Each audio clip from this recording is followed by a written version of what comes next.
Assalamualaikum warahmatullahi wabarakatuh. Kami dari kelompok 6 akan menjelaskan generasi komputer yang pertama sama yang kedua. Nah, pertama, menurut Cecep Kurnia, pembuat komputer yang pertama itu namanya Charles Babbage. Nah, untuk sejarahnya sendiri, sejarah komputer itu secara garis besar dibagi menjadi dua bagian. Bagian pertama itu pra 1940, di mana komputer-komputer itu masih dipikirkan atau dipakai sebagai kalkulator. Dan setelah itu pasca 1940, di mana komputer-komputer mulai dikembangkan fungsinya menjadi lebih dari hanya kalkulator. Kemudian, sebelum tahun 1940, komputer ini cuma bisa digunakan untuk menghitung. Nah, nama komputer yang pertama adalah Abacus. Abacus ini diciptakan di Mesir sekitar 5.000 tahun yang lalu, kemudian dipindah ke Cina dengan nama Sempoa atau Cipoa. Kemudian yang kedua adalah komputer numerik roda Pascal yang diciptakan oleh Pascal pada tahun 1642, tapi hanya bisa menghitung sebanyak 8 digit aja.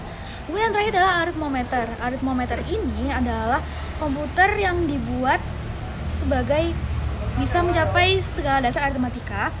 Kemudian diciptakan oleh Charles Xavier Thomas de Colmar dan digunakan sampai Perang Dunia Pertama. Nah, sekarang kita ke komputer generasi yang pertama ya, teman-teman.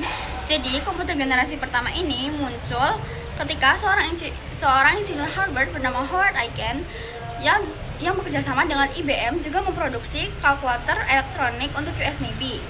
Di sisi lain muncul juga Electronic Numerical Integrator and Computer yang dibuat oleh pemerintah AS yang bekerja sama dengan University of Pennsylvania.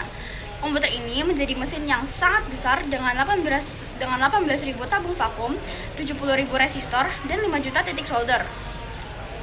John von Neumann bersama tim University of Pennsylvania mendesain Electronic Discrete Variable Automatic Computer pada tahun 1945 dan tahun 1951 komputer tersebut menjadi komputer komersial pertama yang memanfaatkan model Neumann tersebut. Ciri-ciri dari komputer generasi pertama ini adalah mesin cepat panas sehingga diperlukan pendingin, membutuhkan daya listrik yang besar, dan menggunakan konsep stored program dengan memori utama magnetic core storage. Nah, loncat di tahun 1960-an muncul komputer baru generasi kedua. Nah, di mana komputer generasi kedua ini ukurannya jauh lebih kecil ketimbang generasi pertama.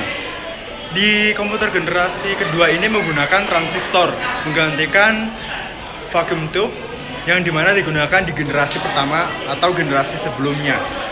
Selanjutnya di komputer generasi kedua ini itu menggunakan memori inti magnetik yang dimana berfungsi untuk mempercepat penyimpanan data.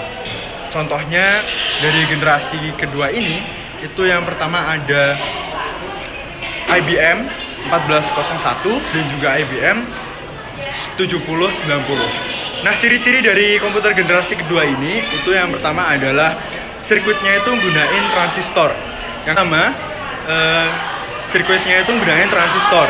Dan yang kedua, program ini itu bisa dibuat pakai bahasa yang tingkat tinggi, kayak misalnya Fortran. Nah, ciri-ciri yang ketiga itu adalah kapasitas memori yang cukup besar daripada generasi sebelumnya. Nah, teman-teman, mungkin itu aja video dari kelompok 6 terkait komputer generasi pertama dan juga kedua.